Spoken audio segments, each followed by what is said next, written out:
In today's W analysis, what the origins and differences were between the Civil Rights Movement and the Black Power movement.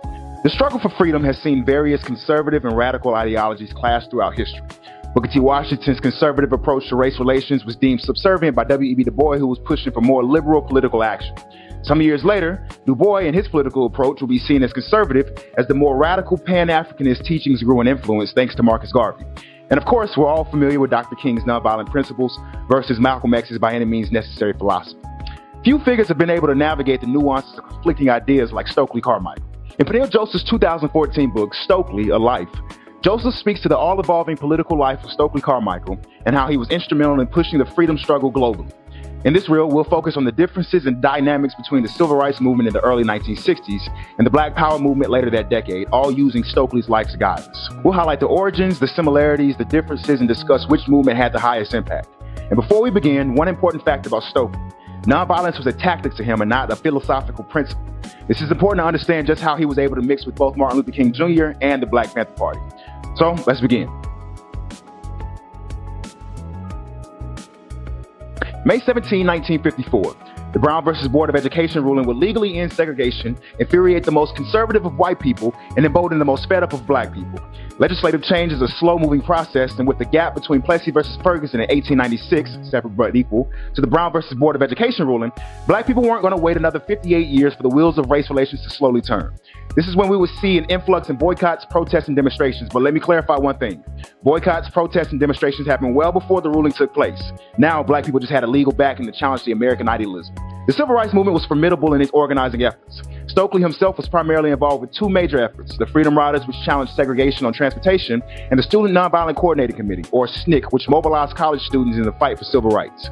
What made the Civil Rights Movement so impactful was the wealth of knowledge and abilities from its leaders. From Ella Baker to A. Philip Randolph, Septima Clark to Bayard Rustin, there was not a shortage of battle-tested, intelligent organizers to help guide the younger Martin Luther King Jr.'s, the John Lewis's, and Stokely Carmichaels of the time. The movement produced the Civil Rights Act of 1964 and the Voting Rights Act of 1965.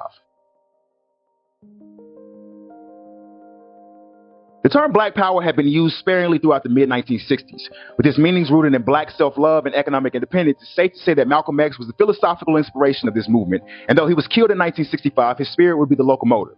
However, it would be Stokely marching through Mississippi streets June 1966 who would catapult the term into national spotlight.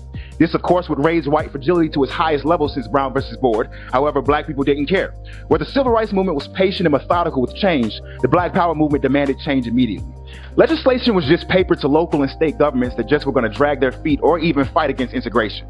This movement would see countless rebellions, more assassinations, and more state-sanctioning violence. During this time, Stokely led SNCC, changing the group's identity from nonviolence to Black Power. Actively in the South, registering hundreds of voters and leading marches like the March Against Freedom in Mississippi. What made the Black Power movement so impactful was it broadened and galvanized and mobilized the youth in a way that the Civil Rights Movement couldn't. The anti-war sentiments from the Vietnam War were at its peak, with icons like Muhammad Ali refusing induction in 1967. The growth of Afrocentrism and Pan-Africanism was substantial, with the origin of the holiday Kwanzaa in 1966.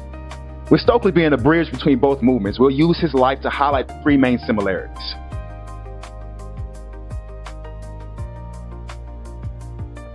First and foremost, equality for black citizens was the foundation for both movements. Stokely cut his teeth into dangerous depths of the South, registering people to vote, assisting in protest and boycott efforts, risking his life more often than not. He embodied the struggle and could articulate it from a group of sharecroppers all the way to an auditorium of college students. If Stokely were a representation of both movements, his intelligence and pragmatism were that of the civil rights, with his zeal and his compulsion that of the Black Power movement. The second similarity is the grassroots movement. The Civil Rights birthed a number of groups, from the Southern Christian Leadership Conference, or SCLC, to SNCC, which Stokely was active in from 1964 to 1967. Civil rights primarily focused on voting and voting registrations, so activists in these groups were canvassing communities throughout the South, educating and registering people to vote. In addition, the Civil Rights Movement relied heavily on the black church and its congregations.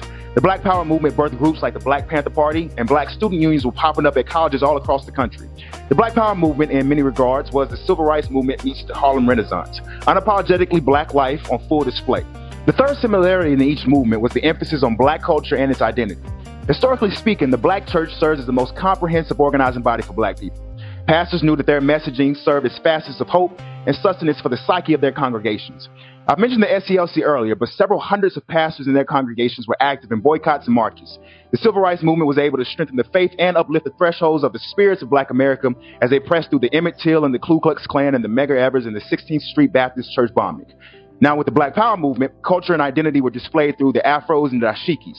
Black student unions pressed their schools to open up African American studies in their curriculum. And again, I state, Pan-Africanism grew substantially with Stokely Carmichael moving to Africa in 1968.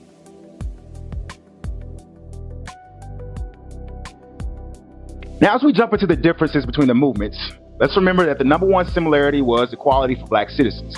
These differences I name are only differences in tactics. The first difference we'll look at is the response to police brutality. The civil rights true fights were in the courtrooms. Plus, many of their leaders knew going blow for blow with police would never end in their favor. The nonviolent approach, for all its criticisms, was the most effective approach as it resulted in actual laws enacted. In many cases, a nonviolent group of people being brutally attacked by police was a constant national embarrassment to the country. The land of the free would sick police and riot teams on a group filled with preachers, women, and children. American hypocrisy was front and center. Now, the Black Power movement will have a different response to police brutality.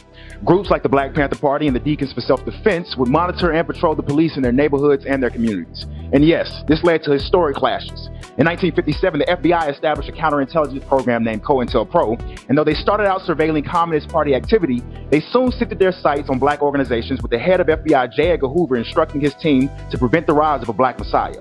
Though this program would begin during the Civil Rights Movement, their Call of Duty tactics were at its peak during the Black Power movement. The second difference we can name is economic inequality.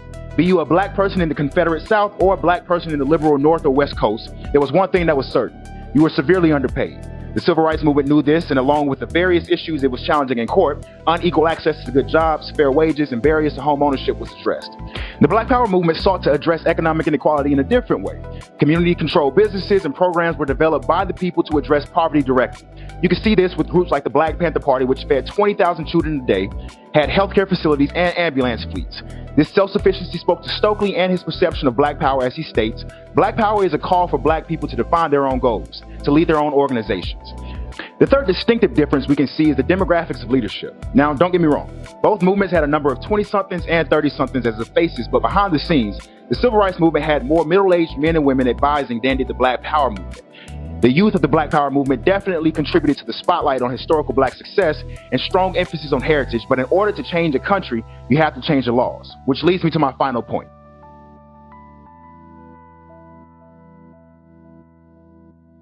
Even as I ask myself this question, I realize it's a rather foolish question to ask. If something has shared goals but different tactics, what difference does it make? I have a book on that later on this month, so stay tuned. The difference simply boils down to which tactic or ideology is best suited for you, the individual.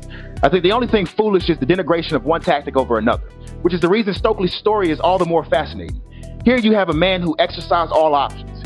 In my honest, humble opinion, the Civil Rights Movement had the greatest impact. My heart and soul loves every component of the Black Power movement, but in terms of rules and laws being changed for the betterment of our people, the Civil Rights Movement stands true. All in all, I'm privileged to speak on these matters openly and freely because it's legends like Stokely Carmichael who granted me that privilege. Stokely, A Life, by Peniel, a story about the ultimate revolutionary and one of the movement's most elaborate figures.